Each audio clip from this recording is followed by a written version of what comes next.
κάνει αυτό στην Medical Robotics. Ήταν ένα πολύ μεγάλο θέμα. Προσπαθήσαμε να το περιορίσουμε στο πιο πολύ μπορούσαμε. Εντάξει, εισαγωγή τα είπα και τα προηγούμενα παιδιά από την ανοιχτή πνευματική λειτουργική έχουμε πάει στην λαβαστική και από εκεί στην ρομποτική λειτουργική. Στην Ελλάδα, επειδή τα έχουν πει τα παιδιά, θα πω μόνο ότι έχουμε 6 ρομποτικά συστήματα, τα οποία είναι και τα 6 στην Αθήνα. Και η πρώτη ρομποτική λειτουργική επέμβαση πραγματοποιήθηκε το Σεπτέμβριο του 2006 από τον κύριο Κωνσταντινίδη στο Ιατρικό Κέντρο Αθηνών. Να πούμε ότι δεν πρόκειται φυσικά για αυτόνομα ρομπότ που μπορούν να χειρουργούν μόνα τους, αλλά για μηχανικά βοηθήματα των χειρούργων. Τα μηχανήματα αυτά απαιτούν φυσικό χειρισμό από ανθρώπους, χειρουργούς και δέχονται εντολές από αυτούς. Ο έλεγχος αυτών των χειρουργικών ρομπότ γίνεται με τηλεχειρισμό και ενεργοποίηση μέσω φωνής. Η ρομποτική χρησιμοποιείται πλέον στην ιατρική, διότι παρέχει τη δυνατότητα άνευ προηγουμένου ελέγχου και ακρίβεια των χειρουργικών εργαλείων σε ελάχιστα πνευματικές διαδικασίες. Για λίγο υπομονή, 5 λεπτάκια. Δεν έκανα τελειώσει. Η ιστορική αναδρομή την έχουν πει και τα άλλα παιδιά, δεν θα πούμε κάτι περισσότερο.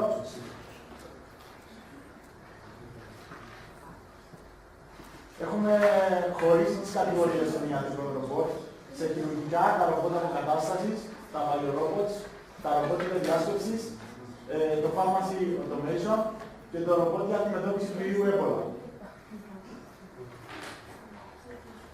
Επειδή το θέμα μας ήταν μεγάλο, προσπαθήσαμε να παρουσιάσουμε μόνο αντιπροσωπευτικά παραδείγματα για το κάθε κατηγορία. Οπότε ξεκινάμε με τα χειρουργικά, όπου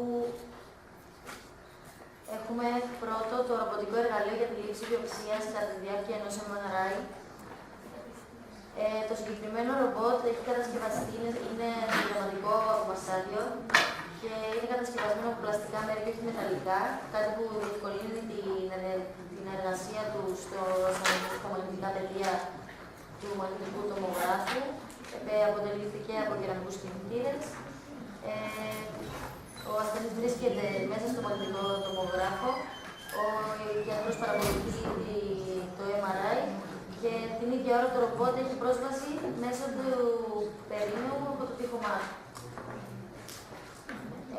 Δεν επηρεάζει καθόλου την εικόνα, παρόλο που κινείται στην οπή.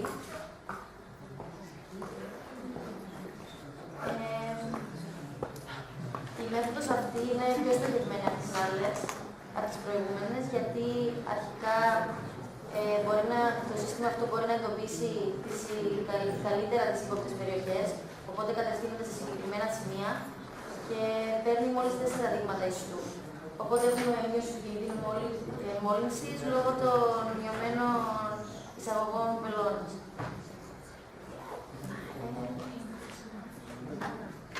Είπαμε, έχουμε ήδη πει ότι βρίσκεται ακόμα σε πειραματικό στάδιο, δοκιμάζεται από άντρες για να διαπιστωθεί η σκοπιμότητα και η ασφάλειά του στη λήψη βιοψιών.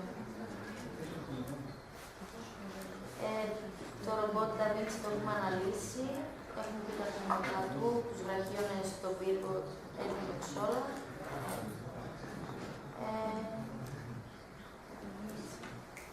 Να τονίσουμε ότι υπάρχει βελτίωση στην αισθητική χωρίς όμως να πλησιάζεται η ασφάλεια.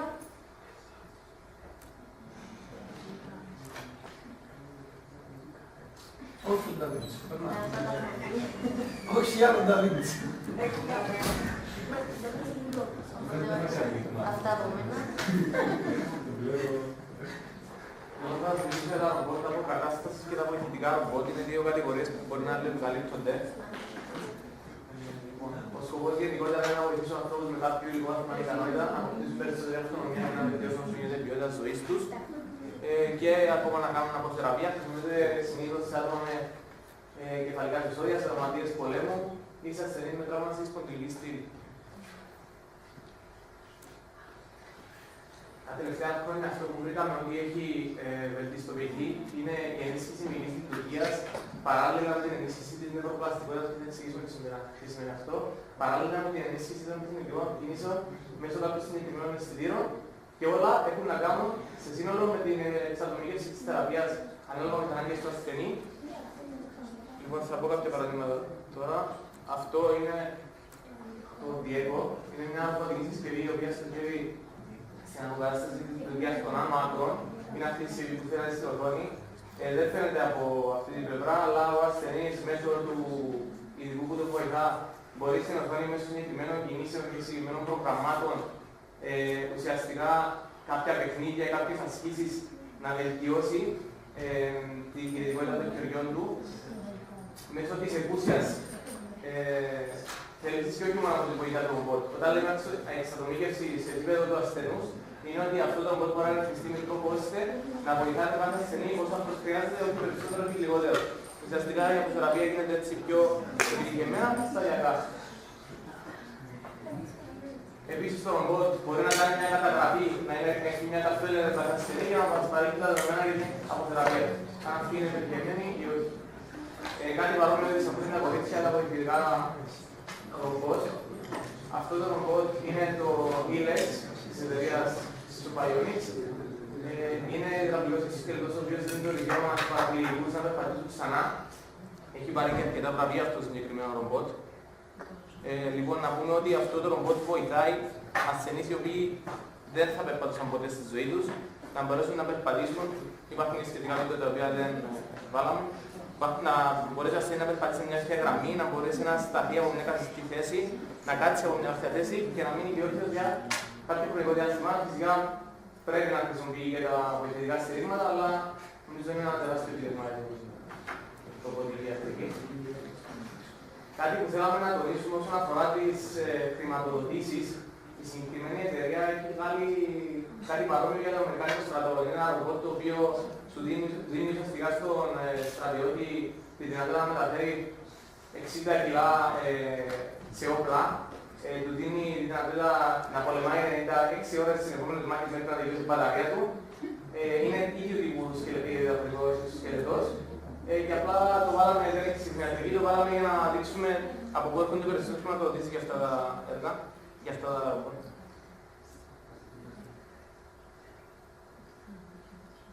Είναι αυτό το hack. Και το τελευταίο είναι κάτι που ξεκίνησε από την Ιαπωνία το 2005. Είναι ένας ολόκληρος σκελετός πλέον. Το 2005 δεν ήταν ολόκληρος, φυσικά ήταν μόνο για τα κάτω άκρα. Πλέον είναι από το 2013 που έχει πάρει για την πιστοποίηση. Είναι το HAT 5, είναι ολόκληρος σκελετός. Είναι αυτό το πράγμα. Ουσιαστικά αυτό εδώ τι κάνει. Είναι συνδεδεμένο με το δέρμα. Μπορεί να λαμβάνει τα φυσικά σήματα που στέλνουμε στους περιφερειακούς μας μήνες όταν θέλουμε να εκτελέσουμε μια κίνηση. Μετατρέπει την κίνηση, βοηθά το μη να κάνει την κίνηση και ουσιαστικά αυτό είναι το ένα μέρος του συστήματος του και το δεύτερο μέρος του συστήματος του είναι ότι μπορεί να ενισχύσει την κίνηση που το άνθρωπο θέλει να κάνει. Άρα, συγκινούμενος σε αυτούς τους δύο άξονες μπορεί να μας βοηθήσει εξαιρετικά με το να...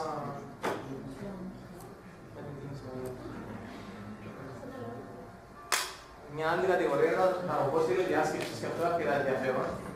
Και αρκετά απλή τεχνολογία που έχει πολλές παραλλαγές όπως βλέπουμε εδώ πέρα. Ουσιαστικά αυτό δεν είναι τίποτα άλλο από από το stand που μπορεί να έχει πολλές παραλλαγές, κάποια μπορεί να κινούνται, κάποια μπορεί να μένουν ακίνητα για τις ανάγκες ενός συνεδρίου, ας πούμε. Αυτό μπορεί να...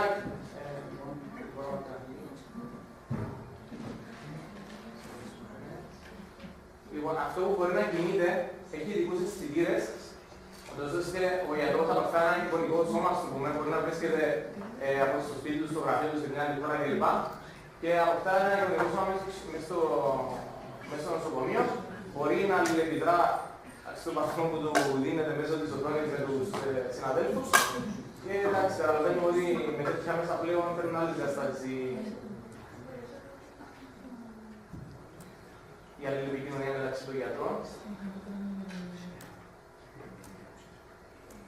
Θα λέμε για την κόσμο και κάτι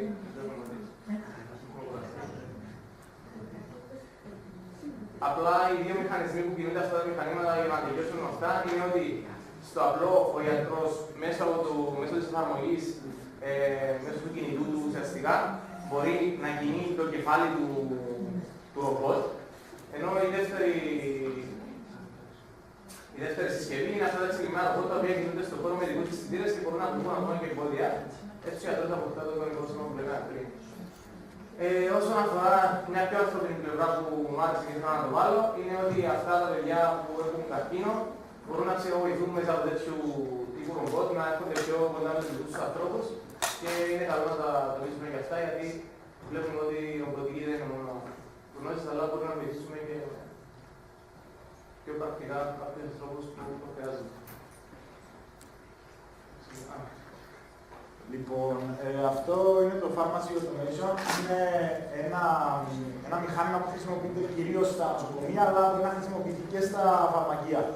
Έχει κάποιες διαδικασίες χειρισμού και μπορεί να διανέμει φάρμακα.